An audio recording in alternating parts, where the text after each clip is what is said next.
Stargazing, empty your mind the compass of the quiet man. The year was 2012. The place, Silicon Valley, California. Dr. Elias Thorne, a man who had built a billion-dollar empire on the philosophy of relentless productivity, stood on the 40th floor of the glass and steel monolith that bore his company's logo, Cognito. At 38, he was the poster child of the American hustle, a Stanford graduate, a venture capitalist's dream, and a walking, talking algorithm of success.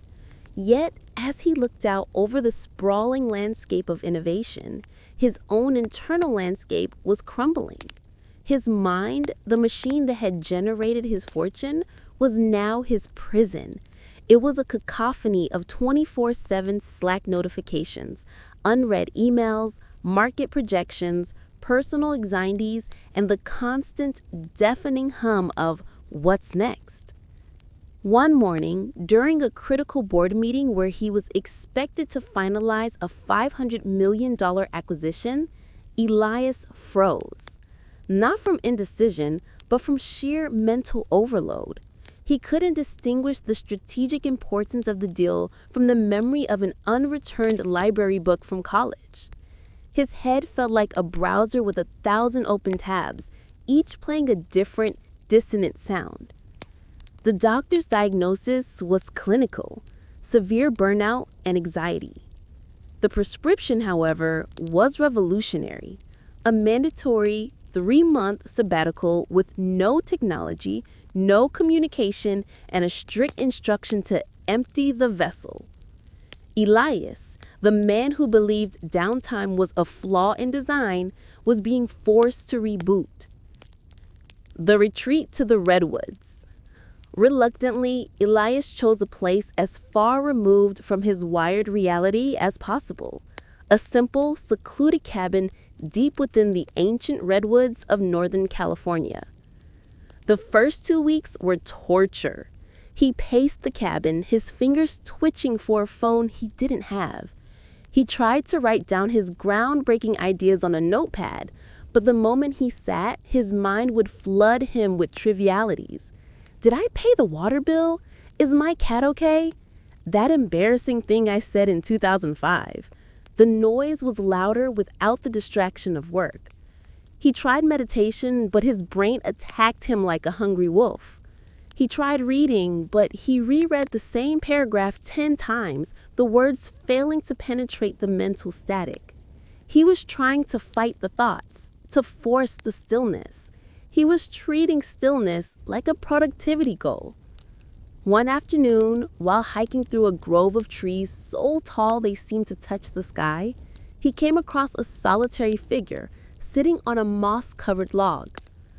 The man, who introduced himself simply as Silas, was a retired carpenter and an amateur naturalist. He had eyes the color of the forest floor and a quiet, profound stillness about him.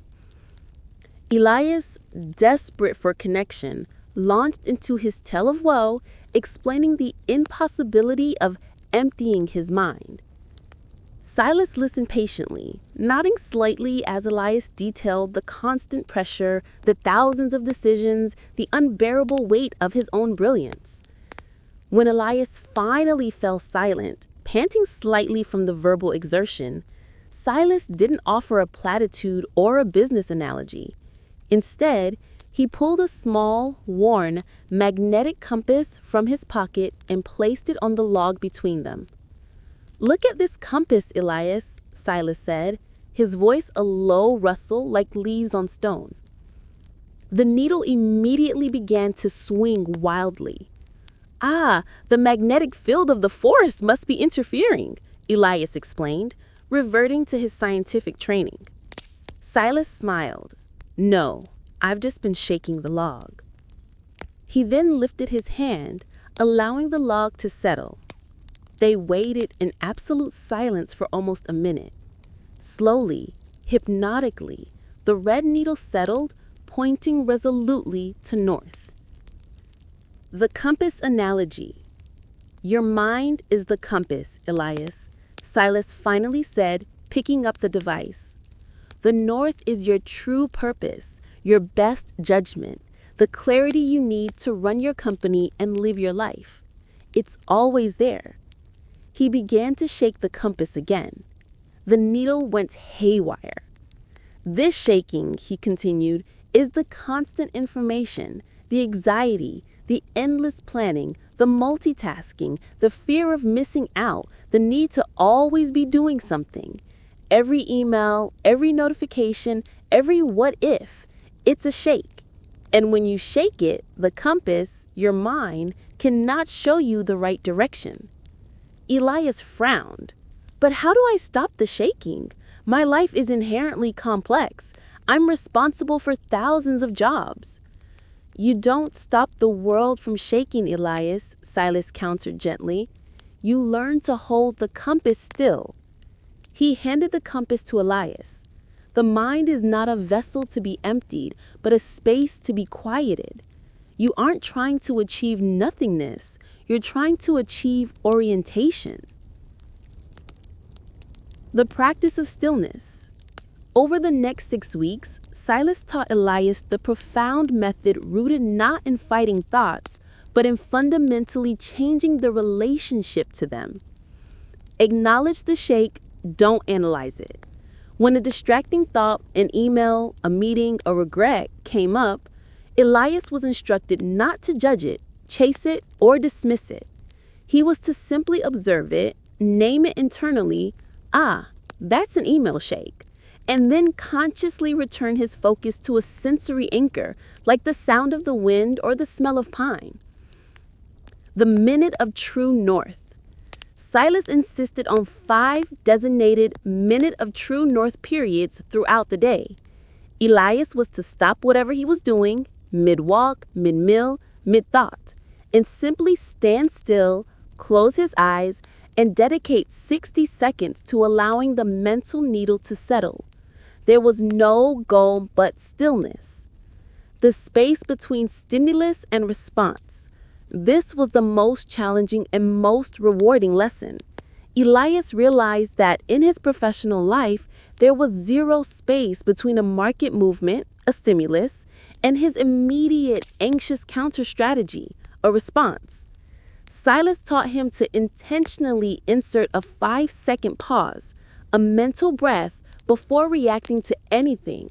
This pause was where the compass settled, allowing him to choose a response aligned with his true north instead of his immediate fear. The transformation was gradual but profound. Elias wasn't thinking less. He was thinking with intent. The noise didn't disappear, but he became background static, no longer the feature presentation. He could observe the storm of his thoughts without being pulled under by the current. The return. When Elias returned to Cognito 3 months later, he was unrecognizable. He still wore the sharp suits, but his eyes held a depth and clarity that hadn't been there before. He walked into the first executive strategy meeting and noticed the familiar shaking of the room, rapid-fire ideas, defensive posturing, everyone fighting to get their voice heard, the constant need for movement. A young VP nervously presented a new high-risk, high-reward project. The room erupted in debate, the usual panicked flurry of pro and con. Elias listened, but he did not speak. He felt the familiar shake of urgency and expectation to dominate the conversation. He closed his eyes for a literal 3 seconds, his pause for true north. When he opened them, the mental needle was steady. "We will table this decision for 24 hours, Elias said, his voice calm, cutting through the noise. "I want a single-page document outlining only the long-term structural value of this project divorced from short-term market hype. We will not decide from anxiety, but from clarity." The room went silent, stunned by the uncharacteristic, measured response. Elias had not lost his edge. He had sharpened it. By emptying the clutter, the anxiety, the immediate pressure, the fear of inaction, he had made space for his intelligence to work unimpeded. He began implementing stillness zones in the communal offices, small rooms with no Wi-Fi, no phones, and only a single comfortable chair where employees were encouraged to take a 15-minute compulsory mental reset every day. He cut his daily email checks from 40 times to 4. He stopped celebrating busyness as a metric of success. The result? The company's productivity soared. Decisions became faster and more accurate because they were rooted in focus, not reaction. Elias had not simply cured his burnout, he had pioneered a new sustainable model for high-level performance. He finally understood the profound secret of the quiet man with the compass.